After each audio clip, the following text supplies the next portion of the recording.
One day you will lie down, but not to sleep, but to die, and you will have time to think, plenty of time.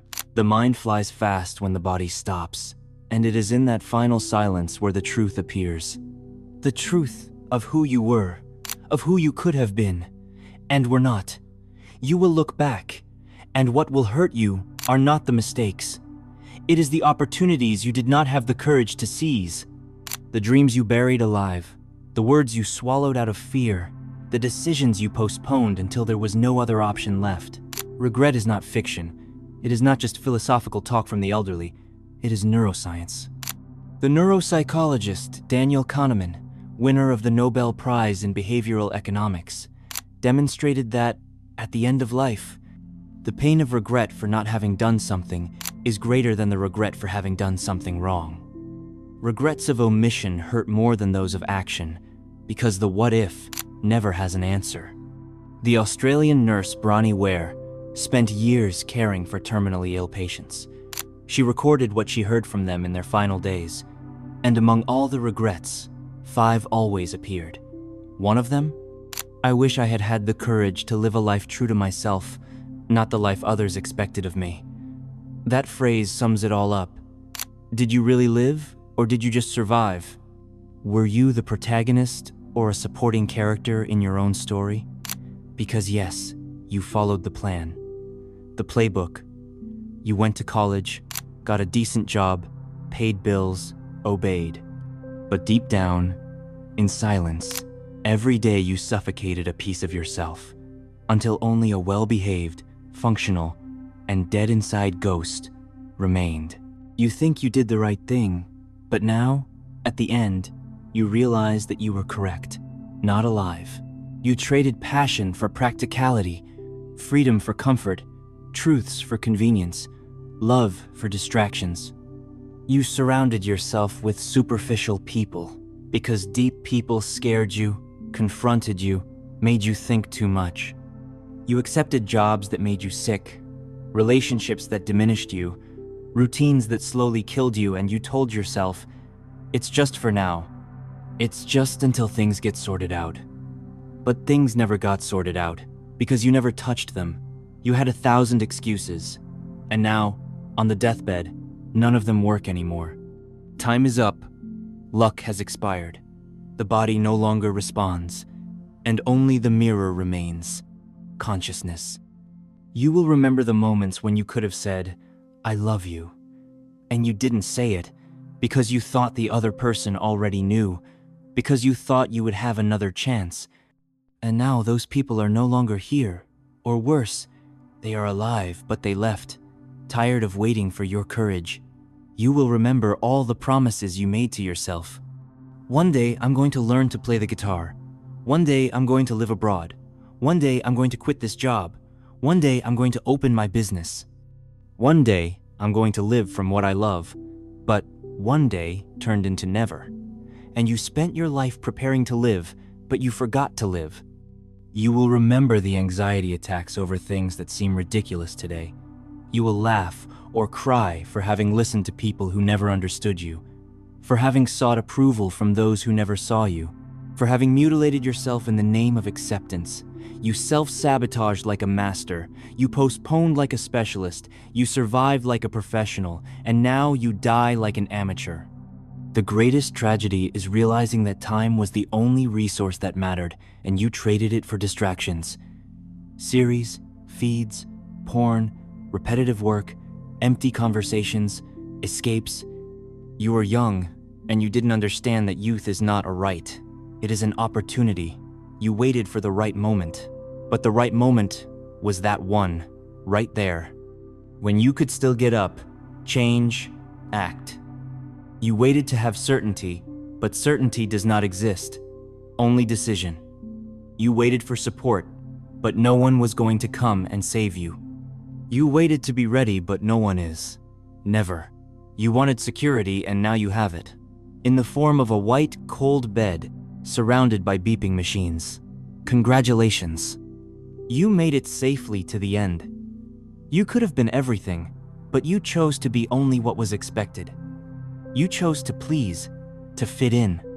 And now, hopefully, Someone will say that you were a good person, and that will be the saddest epitaph in history. Because you didn't come into the world to be good, you came to be whole, authentic, of iron and fire, with soul, with courage, with will. You came to live, damn it, and you didn't live. Now, all that remains is to think, and thinking hurts more than dying.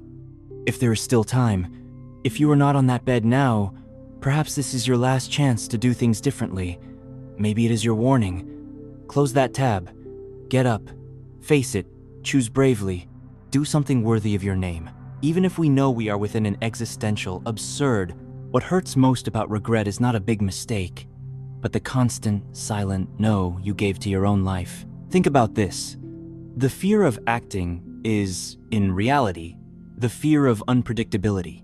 You wanted a script. You wanted guarantees that, if you sacrificed your passion today, the future would reward you with security and peace.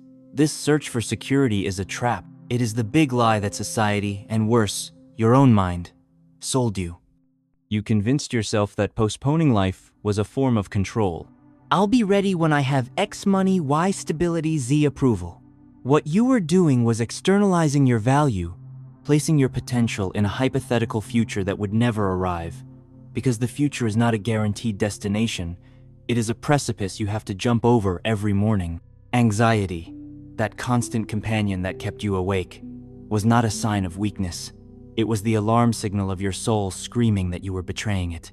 It was there, reminding you that you had traded fullness for prediction. You wanted to predict your happiness. You wanted to plan your being. But life, lived life, is always improvisation. The character you chose to be the good guy, the responsible, the productive, was a heavy armor. And that armor, intended to protect you from the world's judgment, ended up suffocating the inner warrior who dreamed of risking. And the world helped you keep the armor on.